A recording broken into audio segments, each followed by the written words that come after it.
خیبر میں یہودی قتل کرنا چاہتے تھے اہل مدینہ کو، رسول اللہ کو، علی کو۔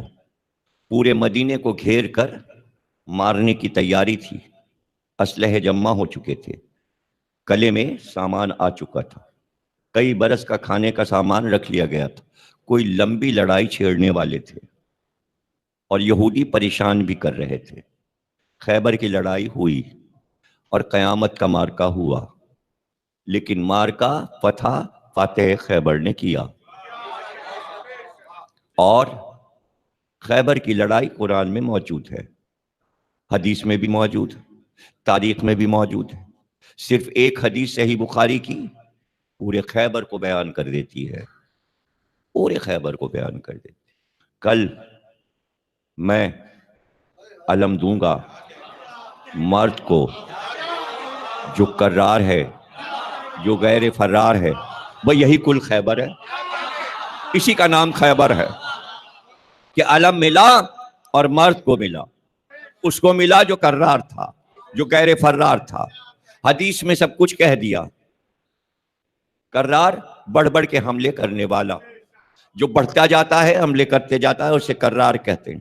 غیر فرار جو کبھی بھی میدان جنگ سے منہ پھیر کر فرار نہیں ہوتا۔ پتہ چلا کچھ فرار ہو رہے تھے، اس لیے اب اللہ نے کہا وہ آ رہا ہے جو غیر فرار ہے۔ دیکھیں غیر المغضوب ایک غیر کا لفظ ہے، یہ قرآن میں بھی آیا ہے، حدیث میں بھی آیا ہے۔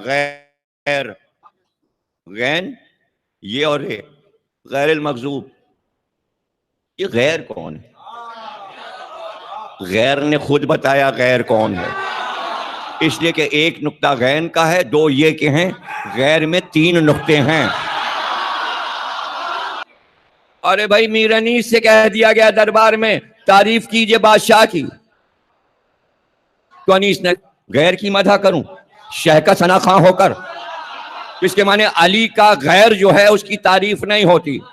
یہی بات فرزدق نے حشام سے کہی تھی کہ تو اس کو نہیں پہچانتا، تو حشام نے کہا تو غیر کی تعریف کرتا ہے، اس نے پلٹ کے کہا وہ غیر نہیں، غیر تو ہے ان کا۔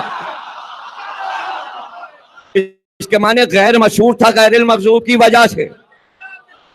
جن پہ غضبناک ہوا ہے اللہ وہ ہیں غیر، جب وہ اللہ کے غیر ہیں تو ہمارے بھی غیر، اور غیروں کو اپنایا نہیں جاتا، وہ بھی اللہ کے غیر، تو وہ رسول کے بھی غیر ہیں، وہ اللہ کے بھی غیر ہیں۔ تو ہمیں تو خوشنودی چاہیے ملکہ کونین کی۔ اب یاد رکھیے گا ہم جو کچھ کر رہے ہیں، ہمارے ہر عمل میں چھوٹے چھوٹے بچے بھی ہمارے یہ جملہ کہتے ہیں اور کہتے ہوئے پائے جائیں گے، ہم اس سے خوش ہیں جس سے زہرا خوش تھیں، ہم اس سے ناراض ہیں جس سے زہرا ناراض تھیں۔ یہ کل دین ہے ہمارا، ہم اس دین سے باہر نہیں۔ اگر کوئی اس سے باہر ہے اصول سے تو وہ دین سے باہر اور ہو جائے تو اچھا۔ ہم کبھی بھی اس سے خوش نہیں جس سے بی بی ناراض۔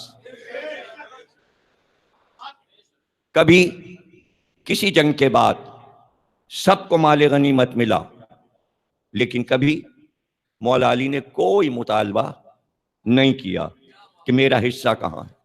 جب آئے گھر میں خالی ہاتھ آئے، حصہ ملتا ہوگا، ملتا تھا، کچھ نہ کچھ تو پیغمبر دیتے ہوں گے نا علی کو مال غنیمت، لیکن وہ راستے ہی میں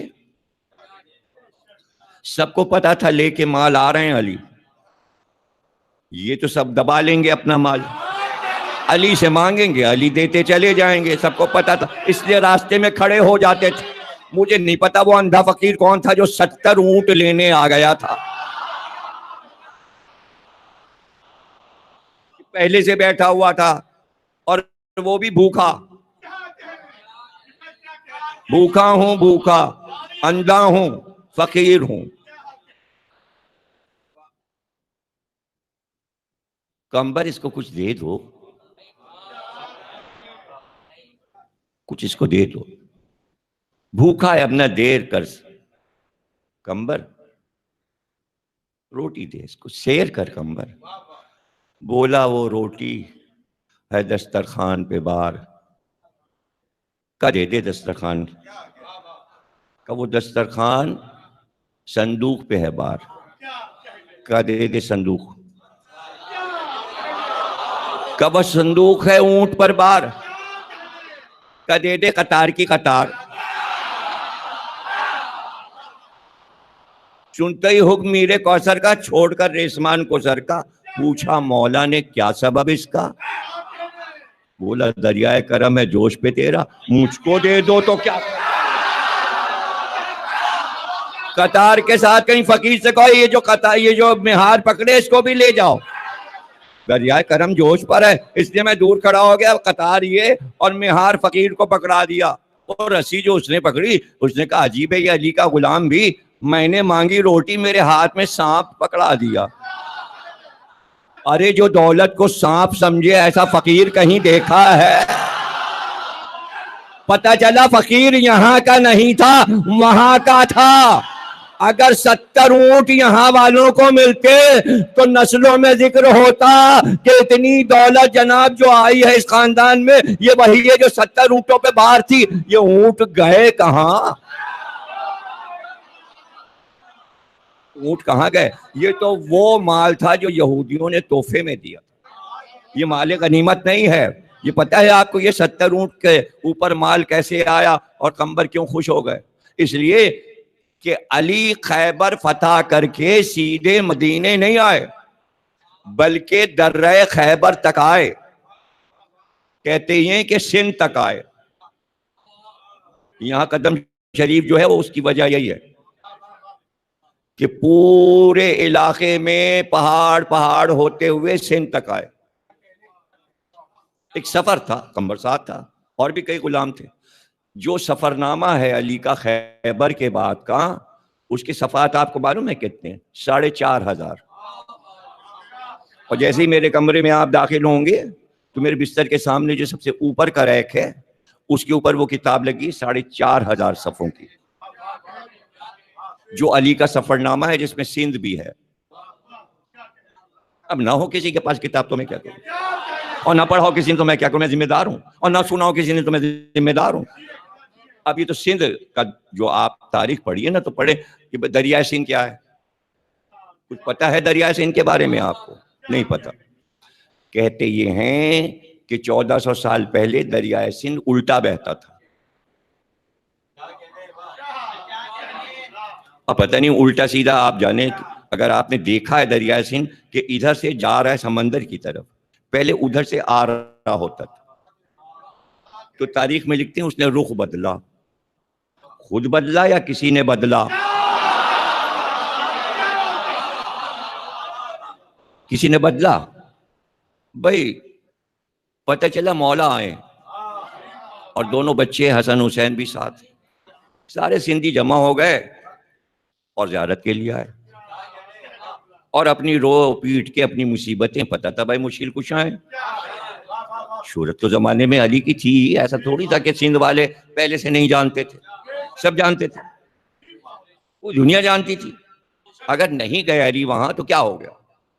اب اگر ہم بتاتے جائیں گے تو پھر وہی نیپال والا مسئلہ ہو جائے گا. شارجہ میں بھی قدم شریف بنا ہوا ہے، دبئی بھی مولا علی گئے ہیں.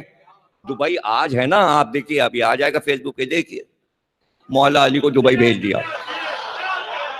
ارے بھائی سب عرب میں آتا ہے، چھوٹے چھوٹے یہ حصے ہیں، عرب کے ٹکڑے ہیں، الگ ہو گئے، سب نے اپنا نام رکھ لیا. دبئی تھوڑی ہے اس کا نام، زبئی اس کا نام ہے، اس لیے کہ زوات کو اور زو کو اور زے کو عرب والے دال بولتے ہیں. ابو ظہبی ہے، ابو دھابی بولتے ہیں.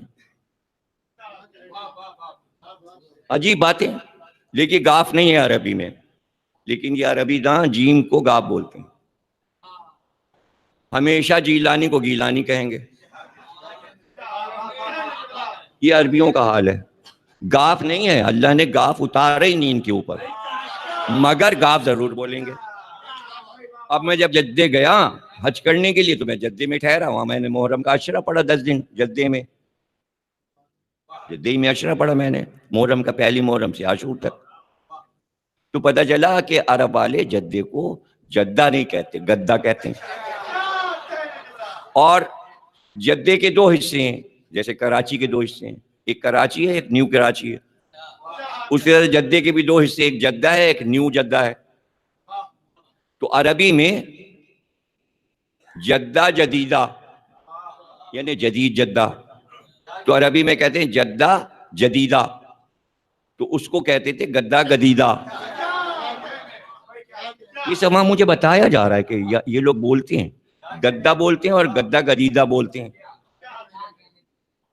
اور جمیلہ کو گمیلہ کہتے ہیں اور جمیل کو گمیل کہتے ہیں۔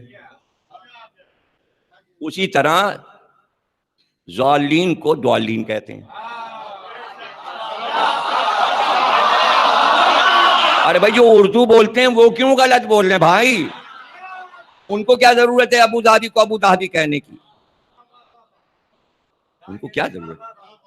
آپ ضیاء الحق کہیے، ضیاء الحق وہ کہتے ہیں۔ تو اس طرح یہ یہاں کے مخرج کے مسائل ہیں کچھ۔ اب کسی سے نہیں ادا ہوتا تھا، کیا اس کی بھی سنت پر عمل ہوگا؟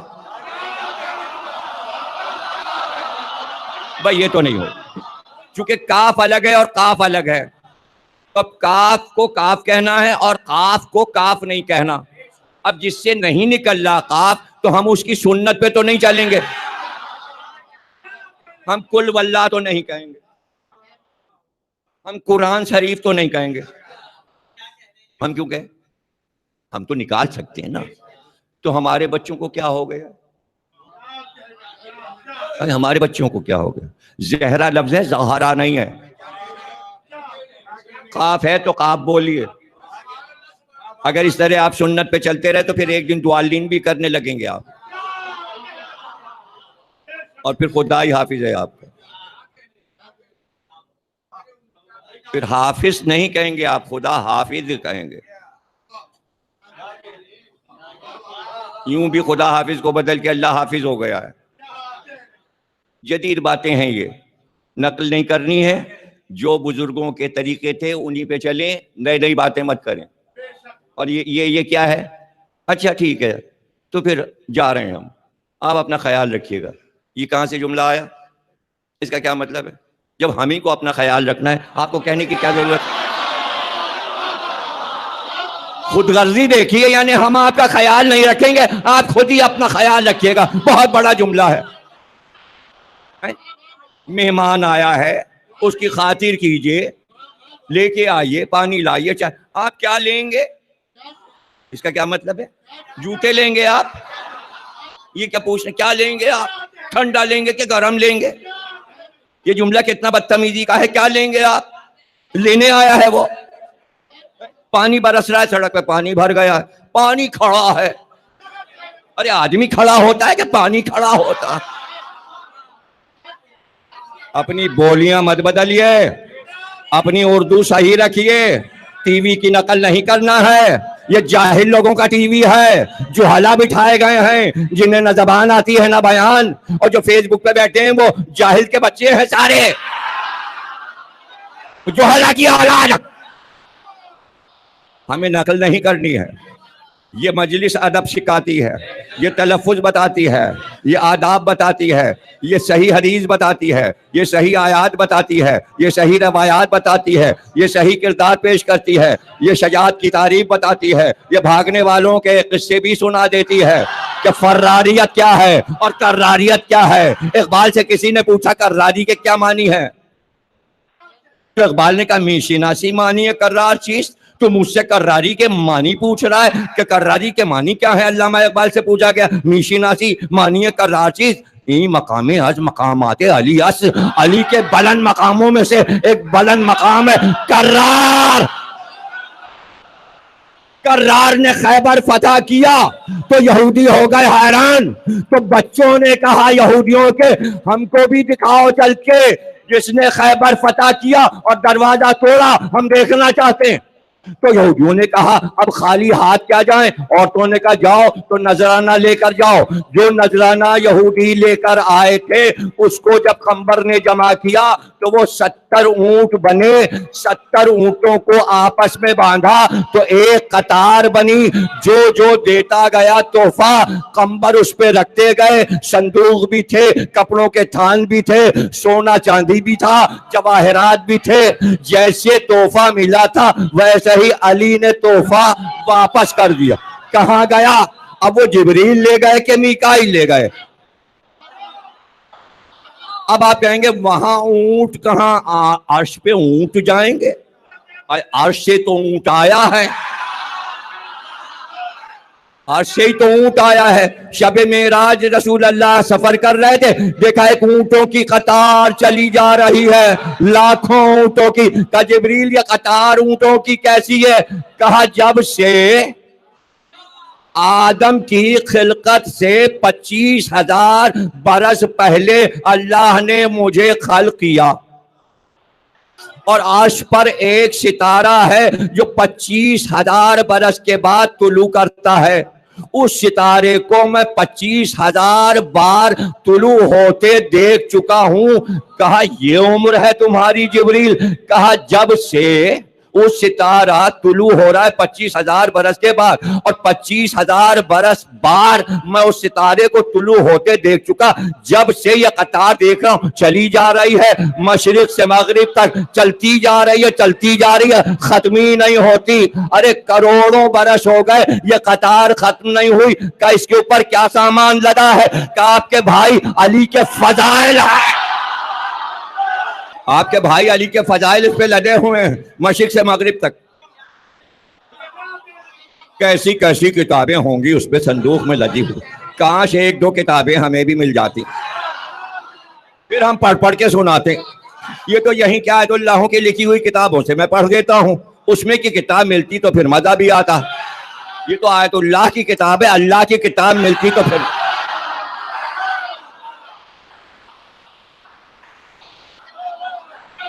وہی شیخ صدوق، وہی شیخ مفید، وہی علامہ ہلی، یہی سب ہمارے آیت اللہ ہیں، اور انہوں نے فضائل کی کتابیں لکھی۔ یہ بتائیے ہم الگ سے کہاں سے پڑھ رہے ہیں؟ رہ گئے اہل سنت۔ ارے بھائی انہوں نے تو پھر انہوں نے کہا کہ یہی لکھتے ہیں صرف فضائل۔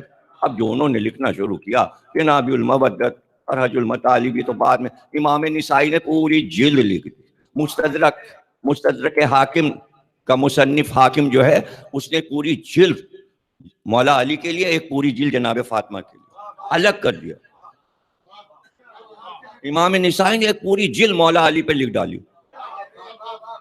اور اسی لیے ان کو مار بھی ڈالا گیا، اس لیے کہ انہوں نے وہ کتاب پڑھی، پڑھ کے سنائی کہ میں نے یہ مولا علی پہ کتاب لکھی۔ ایک آدمی کھڑا ہو کہنے لگا اتنے فضائل تم نے علی کے پڑھ دیے، اور معاویہ کی حدیث؟ کا معاویہ کے لیے کوئی حدیث ہوتی تم آگے کیا کہا؟ ارے ان کی بخشش ہو جائے بہت بڑی بات ہے، تم حدیث کی بات۔ اب اتنا مارا امام نسائی کو اس پر کہ بیچارے وہ جان سے گئے۔ لیکن بہرحال شہید محبت علی ہیں امام نسائی، تو صرف شیعہ نہیں شہید ہوئے ہیں محبت علی میں، سنی بھی شہید ہوئے۔ محبت علی وہ بھی کرتے ہیں، ان کے ہاں بھی ہے، انہوں نے بھی شہادت پائی ہے، اور ظاہر ہے کہ پھر وہ شہید تو نہیں، اس لیے کہ مولا علی نے اپنے خطبے میں کہا کہ جو ہمارا مرتا ہے وہ مرتا ہی نہیں۔ کہ علی کہہ رہے ہیں وہ مرتا ہی نہیں۔ کوئی ایسی شاندار دنیا کا سفر ہے کہ وہ ملک اسے مل جاتا ہے اور پھر وہ واپس ادھر دیکھتا ہی نہیں، اس لیے کہ محبت علی کے ملک میں اتنا سرشار ہو جاتا ہے۔